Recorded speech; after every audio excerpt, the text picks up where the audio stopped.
All right, let's get into our next discussion now. Nigeria's current economic troubles are directly linked to the petroleum sector. Since the crash of crude oil on the international market, Nigeria has struggled to keep up with its responsibilities to her citizens. Neka Ozwadibe provides a graphical representation of the recently released unemployment figures. The National Bureau of Statistics says the number of unemployed Nigerians rose from 11.19 million as at the end of the third quarter of 2016 to 11.55 million in the fourth quarter of 2016. In the period under review, unemployment rates rose from 13.9% in the third quarter of 2016 to 14.2% in the fourth quarter of the same year. The NBS report showed that unemployment was highest for persons in the labor force between the ages of 15 to 34, which represents the youth population in Nigeria. For those within the age bracket of 15 to 24, unemployment rose from 25% to 25.2%, while for the 25 to 34 age group, unemployment rate, according to the NBS, increased from 15 to 15.4%. The report also revealed that unemployment and underemployment were higher for women than men in the fourth quarter of 2016. While 16.3% of women in the labor force were unemployed, as at the end of the fourth quarter of 2016, only 12.3% of males were unemployed. Nigeria's economically active population, or working age population, increased from 108.03 million to 108.59 million, representing a 0.5% increase over the previous quarter. Some countries, as revealed in the report, even have higher unemployment rate figures when compared to Nigeria. Nations like Djibouti, Bosnia and Herzegovina, Congo, Haiti, Afghanistan all fall within this category, while countries like Qatar, Cambodia, Belarus, Benin, Thailand have really low unemployment rates. Now, if you look at those figures, you almost want to feel like, yeah, okay, exactly. It's not really that bad. Really but then bad, again, you know, what is the basis of the National Bureau of Statistics figures that they come out with? Where's the data they actually use to have this kind of empirical evidence, like some would say, to come up with this figure, 14.2%. The feeling really is that it's actually more than that. No, but the point there is, all of this are comparative ratios. You have to put them in relationship to those who are educated, those who are of whatever age bracket, and those who, you know, there's a lot of... Do we have the accurate data? That is the question, so that you can actually come up with There this... is certainly a hypothetical projection, which even if you don't get the one-for-one data correctly, but there's a hypothetical generalization that you can use as parameters for some of these I hope things. these hypothetical figures will help us to actually reach. All right, we have joining us in the studio a productivity expert, Remy Dairo. Yeah, Remy, Dairo, okay, Dairo, yeah. Well, Remy, good morning. Good morning, bro. Good morning. All right, now let's get into this now. We were just talking before we got on set. When it comes to the issue of unemployment, it seems he has almost come to stay in Nigeria. I remember in the 90s, I remember in the early 2000s, even in the 80s. Even in the 70s. Exactly. They've always been saying, in fact, it became a cliche when they say that it's a time bomb waiting to happen. We're sitting on the keg of gunpowder. But that gun has not gone off, or that bomb has not gone off all the while. But how bad are things out there, really? Yeah, you know, we're talking about unemployment here. There's underemployment. That's one side. In the last, Bureau of Statistics came up with, some statistics, and they were able to show that the fourth quarter, Nigeria had, that was last year, 14.2 compared to the third quarter, which was at 13.9.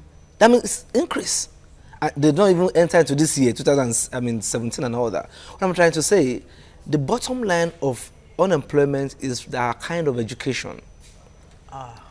Education, we have to go to the root. stop cutting the tree from, you know, from the top. The root is our education is not a productive education, kind of education. You know, and we need to know when to shift.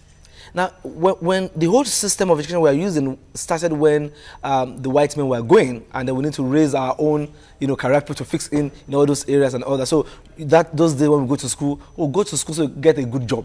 Go to school, I mean, when we want lawyers, we need, you know, more accountants, we need more doctors. So we are filling in those spaces. But immediately we're able to fill in those spaces, we didn't move on. We are still maintaining the old model. Therefore, we have many lawyers in town. So you could say then that you could say then that Nigeria's problem may not necessarily be unemployment, but unemployability, and of course underemployment, which you know, could be that some people are maybe over. Is it a matter of being overqualified for a particular job? Yes. It's one of those. So you come out, you are a lawyer, and then you found so many lawyers in town. And they say, I don't even mind. Let me just be a clerk. Whatever. Or I'm even looking for something to keep my body and soul together. So you see, those from the root, education system is not well positioned to give us the right crops of people that will be employed. So there's a gap. Okay, there's also what is called the skill gap. Those who are even graduated from school, they've not even worked on themselves to be employable. So I learned chemistry in school, or I studied Yoruba in school, and I said, so I'm expecting one day I'm a graduate. And then your parents, wow, and they probably came for your, you know, graduation, celebration, eating of rice, the pleasantry, congratulations, your child is now a graduate. Then after that, nothing. Why? Because the child does not have the skill to be employable. So in other words, going to school in Nigeria doesn't really prepare you for the real world. I tell you, that is it. You graduate from school only to find out that you don't even know anything about how work, exactly. Society should function. So and when you get to the workplace, where do we now start from then? So I'm just, number one is education. Number two is, you know, skills gap, which you as an individual need to go and find what exactly do I want to do? Which skill do I need to go and learn? And I say this again and again, that the artisans are more productive to the economy of the nation than graduates in this nation. Say that again. The artisan. Because, I mean, the artisan will, you know, pick, you know, organizers, the carpenter. The handyman. I tell you, handyman. Wow. They are informal sector, so to say. But the government is not even looking at that side. Oh, we are the graduates. Oh, the graduates. Oh, the corpers. Oh, the youth corps. And then these guys are fixing things. They are collecting 1,000 naira, 2,000. But some artisans are more, I mean, you know that. They have more money to spend, to play around, than a full-fledged master's graduate, so to say. Because we have shifted our focus away from from the artisan to the qualified education, educators, as the case may be. So because of that, there's this gap there. So you see, they are keeping the economy alive. But the graduates are speaking grammar, and they're just all over the places with their certificate, and nothing is happening. All right, let's narrow it down a little bit. We see from the graphics we had there, from the figures we had there earlier on our report, we saw that the rate of females not being employed are even higher than the males. Why do we have that kind of situation? Right. I would also say that I don't know their statistics where they got that from, because I've seen many females being employed in more professional jobs these days. But then I just think that the society needs to be reorientated, and why they got that from is because of the northern part of the country. Large number of people there would not allow their wives to work. They do not allow their wife to do professional work because, of course, they work at home. So what I'm trying to say is the statistic came from the large, group from the north who would never allow their women or female to take some job because they don't want, that exposure for their, for the female child and all that. So which I think some people are working on already. So it's a cultural thing. But in this part of our world, in the southwest, southeast, south as the case may be, you see more women work. And I tell you, if you go to south, you see more women on bicycle, more women in the farm carrying their hoes and cutlasses working where their husbands are sleeping at home and all that. So and playing draft. So I think it's a cultural thing. And then, so they come up with a final statistic because of the number. So probably we have more women who are not working, who are not doing professional job, because they are also doing something, probably plating hair or probably working in hairdressing salon, but they will not recognize them in the statistics. So you must be careful that they might be doing menial jobs, or they might be underemployed. They might also be graduates and say, okay, I'm not working for anybody. My husband wants to work. And the job is not captured in the corporate in the statistics. But a more troubling figure is the youth population between 15 and 34 unemployed. Now, this is a real-time bomb. What does that mean for the economy going forward? I know that when we get to this point, we always point the fingers to the government, but because I know that this large of number of people are also hearing me, the first thing I will tell the youth is get the new skill set for the new generation. And what do I mean by this? If you have studied any course in school and you are at home, go and learn the new work, the future of work. You can't learn coding. You can't learn the social media metrics. You can't learn things on programming. You can't learn things on the future of work and be unemployed. I have a cousin of mine who has been doing I'm sorry I'm mentioning this, be doing ICANN. And then just looking for, okay, I'm an accountant. So we can sit down. There are many accountants waiting on the road. Chattered for that matter. So it was advised to go and learn programming, learn coding, the work of the future.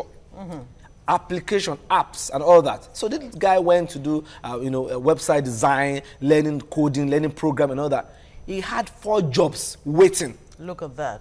And it's interesting you point that out, because research shows that there are a number of professions that may be phased out in another 10 to 15 years. They will no longer be needed. There are jobs that will be available that our children in primary school, and they are not prepared for it. By 2040, there are jobs that will be available that is not happening now, but by that time, our children in primary school will not even fit in if we didn't teach them what they need to know now. You see what I'm talking about? And education. Who will teach them? Wow. The curriculum is old. Okay, now let's get into recently the federal government came up with a lot of social intervention where a lot of youths were, so to say, taken off the streets where monies are paid to them and so on.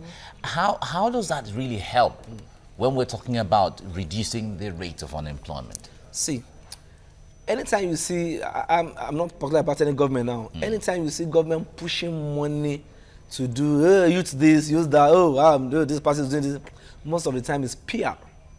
And PR cannot change the economy. It's all about noise and saying, we are doing this. You can't push money to decorate a tree. You go to the roots. You change the genes from the roots. I would say, a friend of mine went for an interview, went for such a program in Abuja, and they were giving seeds. So after doing the paparazzi of all the training, giving them seedling, giving them money to do they sold the beans, they sold the machine, pumping machine, they sold it there in Abuja. What I'm talking about? But they took picture. Oh wow, just thought, some new youths now, they've learned how, fish feed, they've learned this, they've learned that. It was right there in front of the venue of the occasion that they were selling those things, selling the beans, the good seed they were giving, the machine, and everything that were given for the agricultural sector. What do you think is responsible for that? And do you think that this Empower program that was launched, for example, last year, as part of ways to provide some 500,000 jobs for the unemployed youth, is it a non-starter? That's what I said, that every government, you said this before, every government come with, and I said since 1970, they've been talking about unemployment, and we have this for it, and you said that we are on the same track. Why? Because the fundamental thing is not, it's not touched. So if you do Empower for this government, you will do another government will come with another one, and you'll be shocked that there will be increments in unemployment. All right. So I am not condemning the program, just saying that let us adjust, change the structure, re-engineer. That's my point. All right, Remy Daro, productivity expert. This is where time permits us to go further. This is where we can end it right now, but we thank you for coming on the program. My pleasure. Thank you so much. Hope to have you here again. Pleasure.